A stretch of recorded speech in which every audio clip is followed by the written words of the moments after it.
We now find ourselves at the end of the 6 years of priestly courses, which means it's time to start back over with year 1. This is the year in which we propose that a 7-day intercalation period is needed. By reconstructing the Dead Sea Calendar scrolls and following their instructions for each year, they've told us exactly how a year should end and begin for a period of 6 years.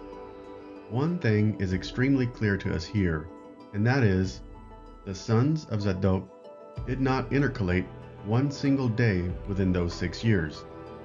They didn't leave us any instructions on how to intercalate or when. They only left us instructions for the 6-year cycle.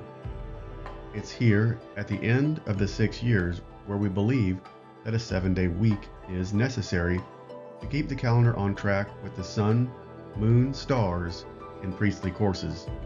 It's here at the Shemitah where the Father commands a rest for the land. Not only does the land get to rest, but so does the calendar. For 7 days, even time receives the blessing of a Sabbath rest. I'll demonstrate for you a witness in the stars that we believe is another sign or oath to know that we're on the right course. This year, on March 11th, 2025, the Zadok Priestly Calendar will end, and this is the eastern sky where the sun is going to rise.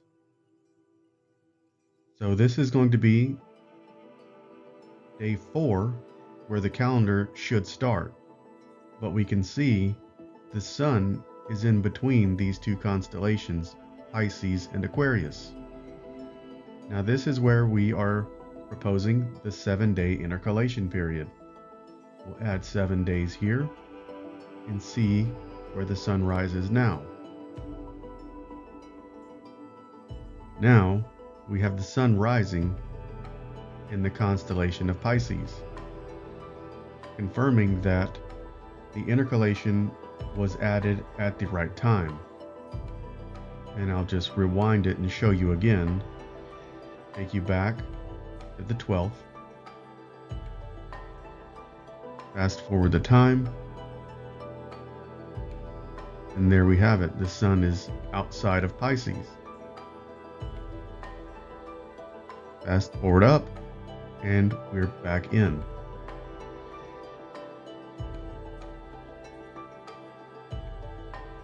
So, the Zadok Priestly Calendar ends on March 11, 2025. Gamul was the priest who was serving as the year came to a close. So Gamul must start the year, but not work more than the rest of the priestly families. Here is what the 1 week of intercalation looks like. We had Gamul in service, and then 7 days added. Here we believe all of the priestly families came in and served, just like they would have during the feast days and the high days of the feasts. They would then leave and allow Gamul to be standalone again, just like they did week by week in the previous years. This places Gamul back at the head of the year, and we're perfectly aligned with year 1 of the priestly courses as found in the Dead Sea Scrolls. In 2019, we were blessed with a once-in-a-generation sign for the Creator's calendar, the calendar that the Sons of Zadok followed. These calendar scrolls were penned by the hand of a true anointed Cohen. The instructions were clear and concise. I'm paraphrasing. Whenever you see these signs of the sun and moon aligning on this month and day 4 of the year, then you know where you are with the priestly courses. Then you'll be back in line with the 3rd year tithe, the Shemitah, and the Jubilee years, all of which will be maintained by the priestly courses as they were ordained according to Torah. This sounds more like prophecy, and we know that there were prophetic writings, and we see them coming out of the Qumran Valley in the Dead Sea Scrolls. The Zadok Priestly Calendar is a calendar of sevens that is meant to keep the appointed times of the Most High in order and on time. The calendar is 364. The sun has its own cycle, the moon has its own cycle, and the stars have their own cycle. But when it comes to the priestly courses, well, their cycle is built into the calendar itself. The calendar was structured and ordered before the luminaries were created. Genesis 1 tells us that the lights are for signs or oath. It doesn't tell us that they are the calendar. They're signs to tell us where we are in time. Just like when you're on a road trip and you see a sign that says Dallas, 10 miles. But once you've traveled the 10 miles, then there's another sign that says, Welcome to Dallas. The sign is not the city. The sign is pointing you to the city and telling you that you're now within the city. I believe that's the function of the luminaries. And I believe the Zadok Priestly Calendar Dead Sea Scroll documents are telling us that point exactly. Through my journey of studying the calendar, lunisolar, solar, Zadok calendar, and Zadok Priestly Calendar, something has really stood out here in these latter days of my studies.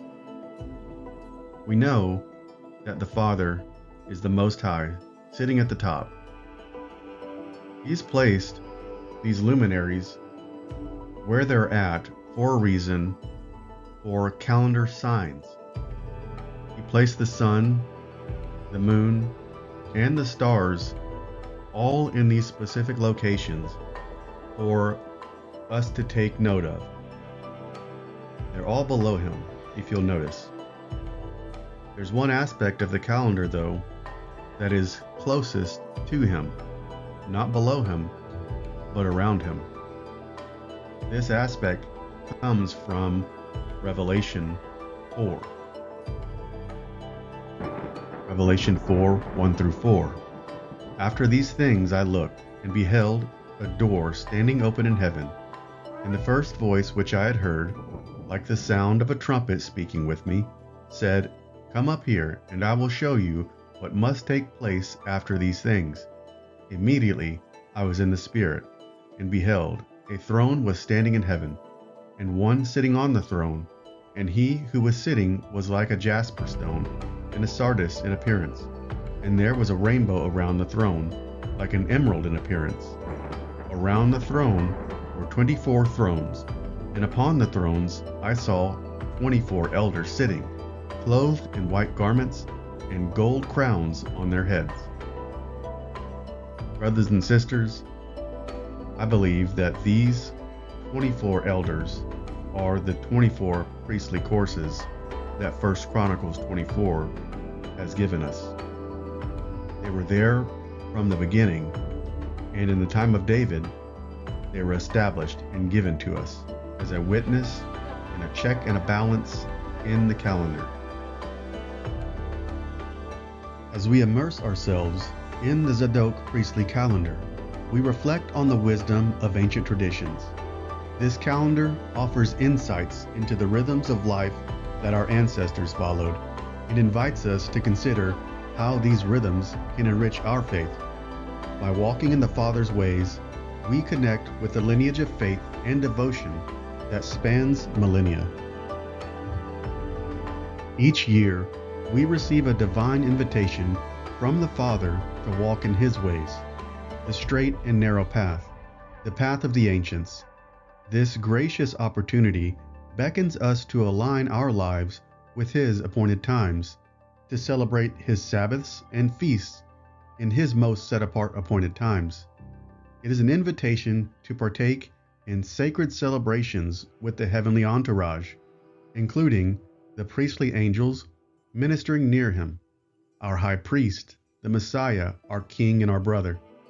By synchronizing our lives with the heavenly calendar, we walk in harmony with divine rhythms and celestial cycles. We can rest when they rest, and feast when they feast.